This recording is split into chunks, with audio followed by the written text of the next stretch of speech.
सिंह की राजनीतिक हैसियत बिहार छोड़ के कोई पहचानने वाला नहीं है। अब जूता बेचने वाला आदमी हो, बाटा कंपनी का मालिक हो, अगर वो किसी सभा में जाएगा, आपसे बोलेगा तो पहले कहाँ दिखेगा? जूता देखेगा आपका मेरा कंपनी का पहना है, कौन कंपनी को, कैसा पहना है, नया है पुराना है। पार्टी का राष्ट्रीय अध्यक्ष बनाया षड्यंत्र करने लगे जी। पार्टी के लोगों को छांटने लगे, संगठन से बड़ी छुट्टियां हुई, सभी लोग भागकर आरसीपी सिंह के साथ जुड़े। अब उपेंद्र कुशवाहा सामने आए, उपेंद्र कुशवाहा से मुलाकात की थी, आरसीपी सिंह से बगावत हुआ था, तो अब उपेंद्र कुशवाहा को ही छांटने लगे। नमस्कार, भारत लाइव देख रहे हैं आप। जदयू के संसदीय बोर्ड के अध्यक्ष उपेंद्र कुशवाहा दिल्ली में हैं, भाजपा नेताओं से मुलाकात कर रहे हैं। हालांकि कुछ दिनों में पूर्व संसदीय बोर्ड के अध्यक्ष हो जाएंगे, जिसकी चर्चा पहले से भी हम कर रहे हैं और अब तो तारीख भी तय हो गई है कि इस दिन भाजपा के साथ जाने का उनका पक्का हुआ है। डॉक्टर साहब भी मौजूद हैं, हम लोग दिल्ली से पता कर लिए हैं। डॉक्टर साहब, क्या लगता है कि अब उपेंद्र कुशवाहा को लेकर असली बात कहने की जरूरत पड़ गई है, समय आ चुका है? देखिए, उपेंद्र कुशवाहा ने एक बात तो तय कर दिया है कि वो किस तरफ हैं। दिल्ली जाना और पटना में जो बयानबाजी, उनका जो पैटर्न रहा है, ये साबित कर रहा है कि उनके मन में कुछ ना कुछ चल रहा है। और चीज़ें शुरुआत जरूर हुई थी उस जगह से जहाँ से लगा था कि नीतीश और उनका रिश्ता टूटेगा नहीं, लेकिन आज वहाँ पहुँच गया है जहाँ हम सेफली ये बात कह सकते हैं। हालांकि हम तो बहुत पहले से कह रहे हैं, लेकिन आज ये बात कंफर्म कही जा सकती है कि वो अब अपना अगला ठिकाना तय कर चुके हैं। अब बात यहाँ ये है कि उपेंद्र कुशवाहा भाजपा की तरफ जब जाने का काम आगे बढ़ा रहे हैं, पार्टी बनाकर वापस रोलस पर, तो सबसे बड़ा अड़ंगा क्या उनके इस नए प्रयत्न में होगा? निश्चित तौर पर बिहार में एक और चर्चा शुरू हो गई है पैरेलली कि नीतीश कुमार भी अब वापसी का मन बना रहे हैं जी। राजद और जदयू का जो गठबंधन बना था, जिस मकसद से बना था कि नीतीश कुमार को राष्ट्रीय राजनीति में लॉन्च करना है, उसमें लालू यादव की तबीयत ने भी बहुत बड़ा एक विघ्न पैदा किया जी। लालू अगर सशरीर मौजूद होते हैं और स्वस्थ होते तो शायद बात अलग होती है। घूम घूम कर नीतीश कुमार को पूरे देश में वो खुद स्थापित कर पाते, लेकिन ऐसा अब होने नहीं जा रहा है। और ऐसी परिस्थिति में सबसे बड़ा जो सवाल खड़ा हो रहा है वो यही है कि अब नीतीश प्रधानमंत्री बनेंगे तो बनेंगे कैसे? केसीआर, केजरीवाल, ममता, मायावती, ये सभी नेता ऐसे हैं, अखिलेश, इन सभी ने नीतीश कुमार से परहेज दिखाया है जी, परहेज किया है मिलने से। अब ऐसी स्थिति में नीतीश कुमार की सर्वमान्यता कैसे स्थापित हो पाएगी जी? उसको तो चुनौती पहले ही मिल गया।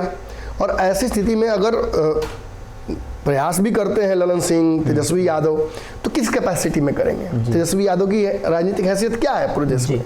ललन सिंह की राजनीतिक हैसियत बिहार छोड़ के कोई पहचानने वाला नहीं है। प्रधानमंत्री नरेंद्र मोदी ने एक सभा में ललन जी कह दिया उनके जीवन की सबसे बड़ी उपलब्धि वही होगी। उसके बाद जो भी हो, देखिए कहावत है ना कि जिसकी बुद्धि नीच होती है उसको इज्जत दीजिएगा तो पछता नहीं है। सच में सच है, सच्चाई है, बुद्धि नीच। अब इसको मत जोड़िएगा मनुवाद से, समझे ना, हम बुद्धि नीच की बात कर रहे हैं, जो नीचे सोचता है। अब जूता बेचने वाला आदमी हो, बाटा कंपनी का मालिक हो, अगर वो किसी सभा में जाएगा, आपसे बोलेगा तो पहले कहाँ दिखेगा? जूता देखेगा आपका मेरा कंपनी का पहना है, कौन कंपनी को, कैसा पहना है, नया है पुराना है। यही बात है और कुछ नहीं है। ये सब कुछ आपके मेंटल थॉट प्रोसेस से गुजरता है। दरअसल ललन सिंह को मोदी सरकार में मंत्री बनना था, आरसीपी सिंह ने उनसे वो छीन लिया। आगे चल के रास्ते बन सकते थे, आरसीपी सिंह से वो पूछ सकते थे बंद कमरे में कि आपने ऐसा क्यों किया, अब मैं क्या करूंगा। बहुत सारी बातें हो सकती थी। नीतीश कुमार उनको और भी बेहतर ऑप्शन दिए, पार्टी का राष्ट्रीय अध्यक्ष बनाया षड्यंत्र करने लगे जी। पार्टी के लोगों को छांटने लगे, संगठन से बड़ी छुट्टियां हुई, सभी लोग भागकर आरसीपी सिंह के साथ जुड़े। अब उपेंद्र कुशवाहा सामने आए, उपेंद्र कुशवाहा से मुलाकात की थी, आरसीपी सिंह से बगावत हुआ था, तो अब उपेंद्र कुशवाहा को ही छांटने लगे। तो ऐसी स्थिति में कहीं ना कहीं जो नीतीश के सबसे बड़ा घर में ही ब्लंडर हुआ वो तो ललन सिंह ने किया। भाजपा से रिश्ते को खराब करने का जो स्थिति हुआ वहीं हुआ। लेकिन राजद के साथ नीतीश के रिश्ते पिछले एक महीने में इतने बिगड़े हैं कि जिस व्यक्ति को राष्ट्रीय राजनीति में जाना था वो बिहार को लेकर ही असुरक्षित महसूस कर रहा है।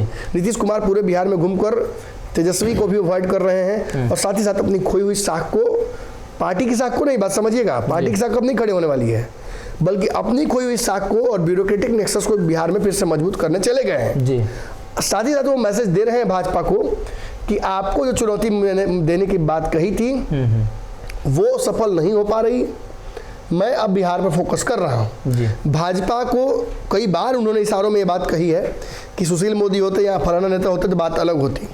निश्चित तौर पर भाजपा भी इन चीज़ों को समझ रही है और नीतीश जहाँ भाजपा को छोड़कर तेजस्वी पर हमलावर हो गए हैं नीतीश की पार्टी, वहीं भाजपा भी तेजस्वी पर ही हमलावर है, नीतीश पर नहीं है। ये साबित कर रहा है कि बिहार की राजनीति में कोई बदलाव बड़ा हो रहा है। और 14 तारीख को उपेंद्र कुशवाहा ने जो भोज आयोजित किया था, उस भोज में कई भाजपा नेताओं को बुलाया गया था। अब वो भोज नहीं हो पाया, उसकी वजह से दिल्ली जाकर वही काम वो कर रहे हैं जो यहाँ करते।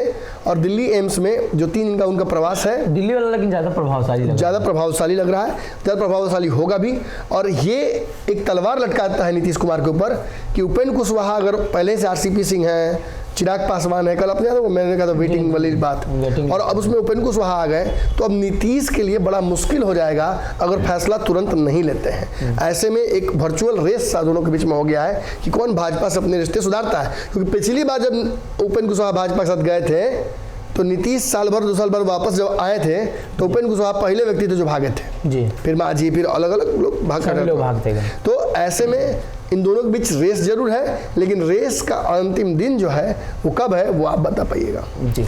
22 तारीख को आ रहे हैं अमित शाह पटना, अगले महीने। अमित शाह के पटना आने का प्रयोजन पार्टी को मजबूत करना, पार्टी को बिहार में स्थापित करना। और अमित शाह जानते हैं कि राजद के वोट बैंक को अगर काटना है तो भाजपा को बड़ा कार्यक्रम करना होगा। पटना में बड़ा कार्यक्रम होगा। अगर उपेंद्र कुशवाहा अपनी पार्टी का विलय नहीं किए हैं तो पार्टी लेकर आएंगे। सही रूप से अगर विलय कर दिए हैं, पार्टी लेकर नहीं आना चाहते हैं, तो मान लीजिए कि 22 तारीख को ज्वाइन कर लेंगे। ऑप्शंस लिमिटेड है उनके पास, गठबंधन भी ज्वाइन कर सकते हैं। हाँ, अब उनके पास ऑप्शंस लिमिटेड है। पार्टी को के निर्माण को लेकर पूरा हाथ पर उन्होंने मारा, लेकिन कुछ करीबी लोग जो छटके हैं उसकी वजह से उनको पार्टी निर्माण करने में भी समस्या उनकी हो रही है। खैर देखेंगे, ये सब कुछ तय है, तय समय सीमा पर सब कुछ लगभग होना है। लेकिन न तय है कि उपेंद्र कुशवाहा अकेले व्यक्ति नहीं है जो भाजपा की तरफ जा रहे हैं, नीतीश का भी मन बन चुका है जी।